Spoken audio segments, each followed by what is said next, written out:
Hello and welcome to Headlines. Since the collapse of the government of Bashar al-Assad, the new rulers of Syria have been reported to be taking measures to secure the country's border with Lebanon, with the Syrian city of Qusair being a flashpoint of tensions.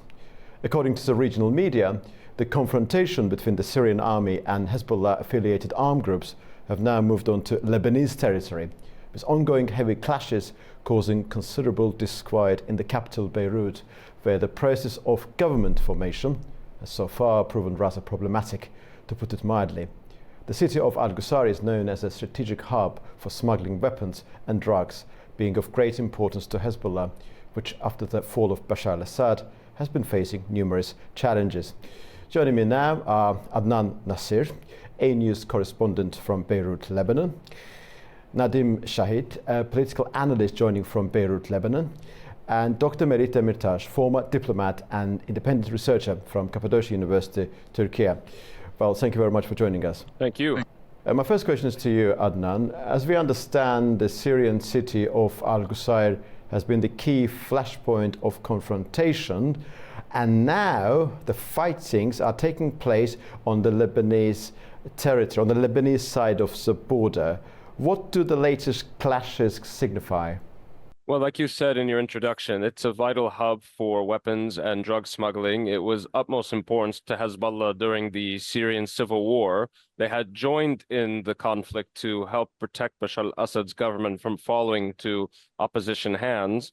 Now that the opposition is the new authority in Syria, they've managed to close all routes that belong to Hezbollah and the what they call axis of resistance line that would allow them to have weapons going into Lebanon. Now, keep something in mind. The new Secretary General of Hezbollah, Naim Qassem, had given a speech after the fall of Bashar al-Assad saying that the borders have been closed, the routes to smuggle weapons have been closed, but this is, quote, a minor detail. Well, it looks like it's a minor detail that he's willing to fight for. Well, thank you very much indeed. And Nadim Shahadi, what's about the political implications of this border clashes? We understand that the process of government formation in Beirut has so far proven to be incredibly complicated. We heard some reports suggesting that the civilian wing of Hezbollah wants to have the Minister of Finance of the government of Lebanon from this party. What is the situation there in terms of government formation? Well, it's a stalemate, because yesterday the Speaker of Parliament walked out of a meeting with the President and with the Prime Minister designate. They had, so we have a stalemate where there's a disagreement over the appointment of a fifth member of the cabinet who would represent the Shiite community. So Hezbollah wants it to be one of their appointees, which would then get it closer to having a veto inside the cabinet, because of if they have a third or plus one of the members of cabinet, then they could have veto power. So basically, there was a disagreement over one appointment, and it has paralyzed the process. And our Prime Minister designate now has the choice of either capitulating to Hezbollah's demands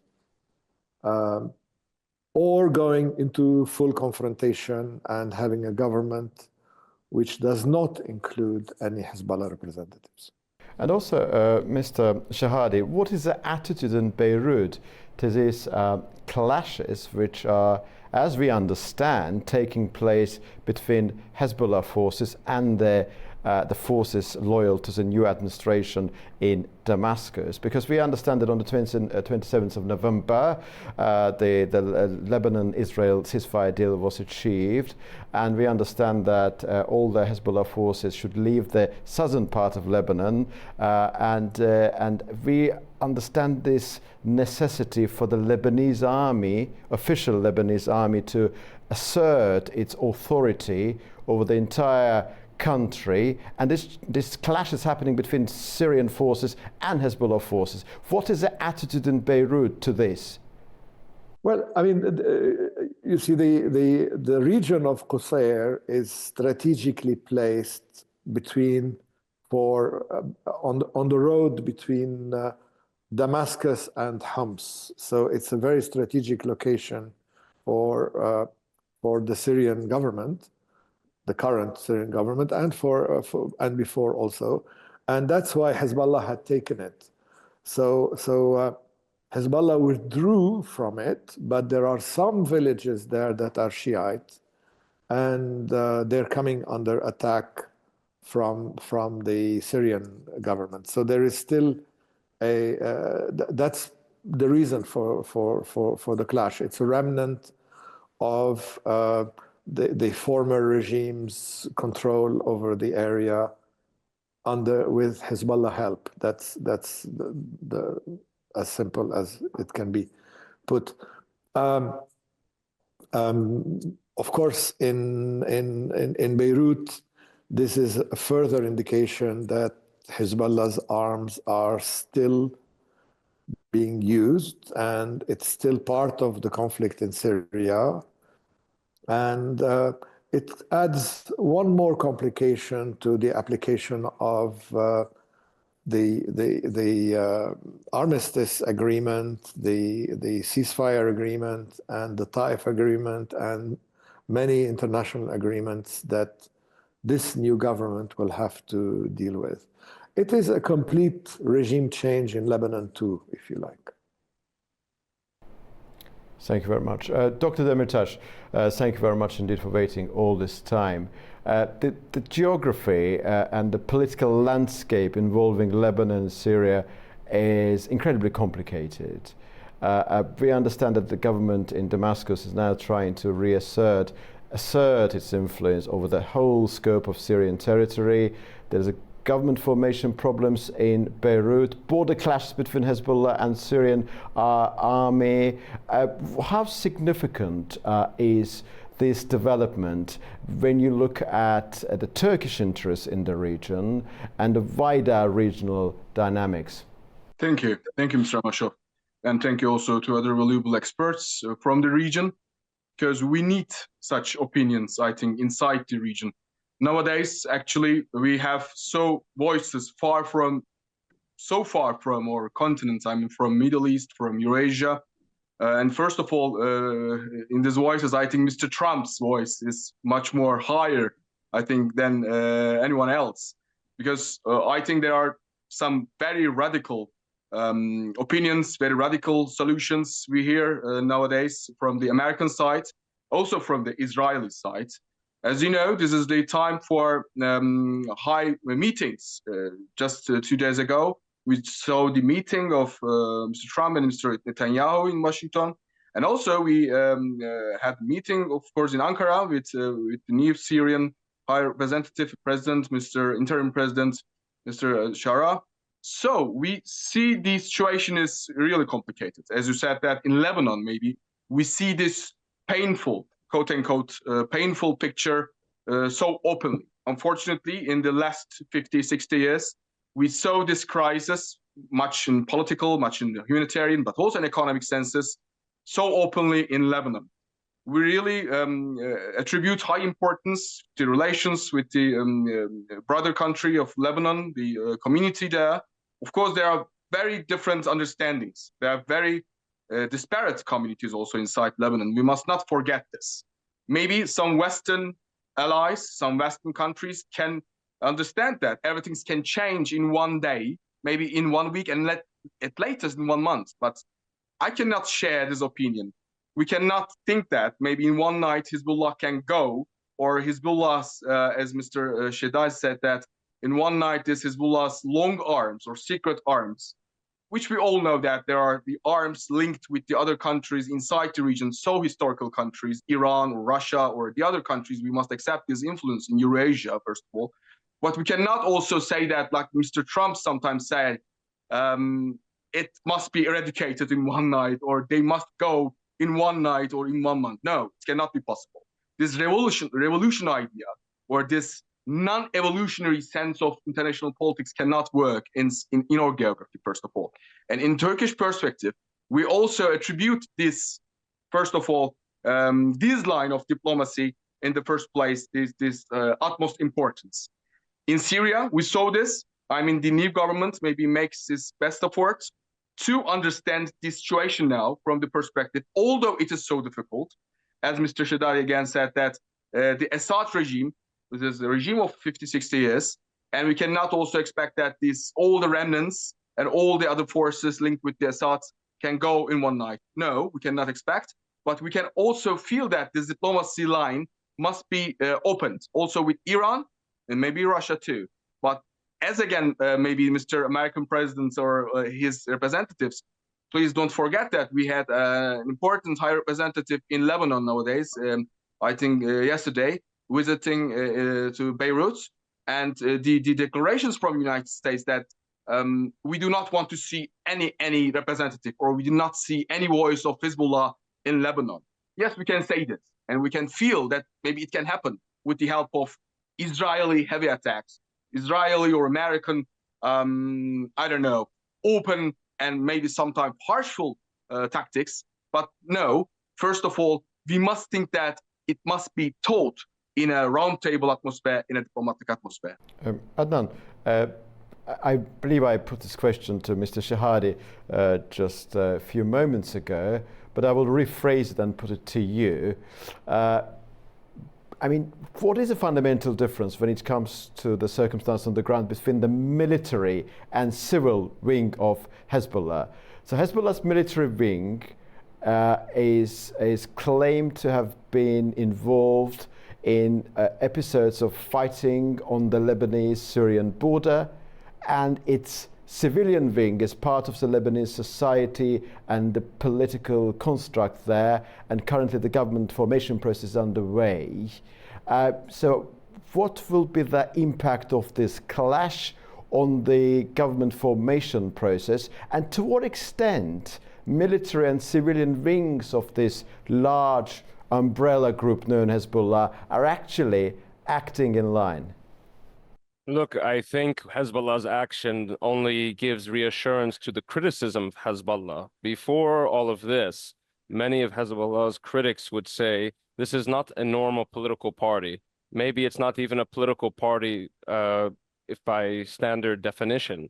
If one group can go into a country with arms and weapons and soldiers outside the Lebanese armed forces, but wants to act like a normal political party or wants the rights and the privileges of a normal political party, there's contradiction in this situation. I would say the difference right now is Hezbollah has no key backer in Syria. Before the fall of the regime, it could act with impunity both in Syria and in Lebanon. In Lebanon, more on the political dimension. In Syria, they could do almost anything they wanted on the ground. Those days are over. Now there's a bit of a discussion within Hezbollah about how to evolve from this situation. Maybe you can divide them into two different camps. One is a more moderate wing, and the other is a more radical hardliner wing that says we need to do whatever it takes to get back to the status of who we were before this conflict with Israel had so detrimentally hurt us. You know, Hezbollah, I'll give you an example. After 2006, it had won, or from its point of view, won a war with the Israelis, or survived a war with the Israelis, and was able to maintain its political strength internally. It did not give up the prisoners that the Israelis were fighting to release. And years had passed by where it rearmed itself and gotten stronger politically in Lebanon. Now Hezbollah is in the toughest situation it has ever been in its modern history. And they don't really know where to go from here except to go back to old habits. At least that's from my point of view. And also, Adnan, according to the 27th of November ceasefire deal, Hezbollah groups, which are currently in the southern part of Lebanon, should move to the northern Lebanon, north of the Litani River. If they go to the north of the Litani River, what will happen there? What should be their modus operandi in the northern part of the country? Well, the idea is for the Lebanese armed forces to take full control of the border between the Israel and Lebanon, and to command what goes on in that part of the country. If Hezbollah were to withdraw, basically this would be a defeat for Hezbollah, but it would lead to the long-term survival of the Lebanese state and strengthening of the Lebanese state. Mr. Shahade, Lebanon is a very complicated country, and one correspondent who covered this region, in particular Lebanon, for the past 20 years, once told me that you never know what you don't know about Lebanon. So my question to you, we have found ourselves in a very interesting position. So Israel is interested in destruction of Hezbollah. Currently, Syrian administration in Damascus taking all the necessary measures to limit its influence, and the confrontation has actually moved onto Lebanese territory. The Lebanese army also should take necessary actions in order to disarm Hezbollah. It looks like the three capitals have common interest when it comes to Hezbollah's military wing. Is it a naive description of what's going on, or is there an element of truth to this proposition? Sorry, which three capitals are you talking about? I'm talking about Beirut, is Lebanon, official Lebanese state, Israel, and Syria. And Syria, yeah. Yes, I mean, there is a much simpler way of understanding Lebanon, which is that it is the remnant of an Ottoman system, that we kept the Ottoman power sharing system, the millet system. And so if you want to define Lebanon, it is a power sharing agreement between various communities. And if one community is excluded from that agreement, then it is no longer Lebanon in our view. So that's why it's so hard to agree with international conditions that we need to exclude Hezbollah or abolish it, or as long as Hezbollah controls the seats in parliament that represent... So, terribly sorry, Mr. Shahade, I was talking about the militant wing of Hezbollah, not the political wing, which is represented in the parliament. This is an analytical difference which was used for the international community to be able to engage with the MPs. But for us, there's no difference. It's a militant political party which has hijacked the Shiite community in Lebanon and monopolizes its representation in parliament. And as such, it can only be dislodged in the next elections, which is after this government is formed. So it's blocking the creation of the government. It still has a lot of political power because in Lebanon it's so difficult to take the step to exclude a whole community from the political process. So it still has the veto power, and it's not easy to make an agreement, and especially capitulating is not easy. But I think, it's for politicians, capitulation is sometimes the brave thing to do. Being confrontational always brings you more attention. So it's up to our politicians to be wise enough to find a compromise that will allow us to keep Hezbollah in the government. I think it's crucial that it is kept in the government, because the Lebanese army cannot disarm Hezbollah militarily. This is not something the Lebanese army can do. Hezbollah has to be part of the government that has signed the agreement with Israel and abide by it. Through internal pressure, it will, of course, try to maneuver and find different interpretation. This is the difficulty of coexistence and Lebanese politics. But otherwise, it's a very simple matter. We have no choice but to include every community in the political system.